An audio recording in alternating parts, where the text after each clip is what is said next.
Mas tu acha que o STF consegue derrubar, um exemplo, aprovar o impeachment do Alexandre de Moraes? Um outro ministro consegue derrubar o impeachment dele?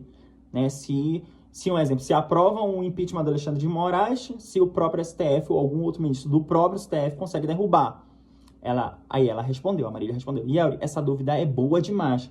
E já vou direto ao ponto. Não, o STF não pode impedir ou derrubar um impeachment contra um de seus próprios ministros se ele for aprovado pelo Senado. Aqui vai o resumo que cada poder pode e não pode fazer. Senado é o único que pode julgar e aprovar o impeachment de um ministro do STF por crime de responsabilidade. Se o Senado aprovar o processo com maioria qualificada, 2/3 de 3, penso que é isso, o ministro é afastado e pode até perder o cargo, o STF. Não pode anular um julgamento legítimo feito pelo Senado, desde que siga o devido processo legal. O máximo que a STF poderia fazer seria analisar se houve alguma ilegalidade no processo, tipo falta de defesa do ministro, provas inventadas, votação irregular.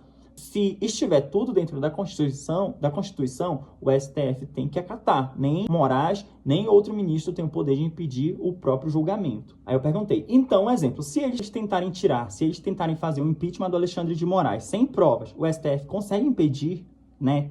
Tipo, ver a ilegalidade, o STF barra, né?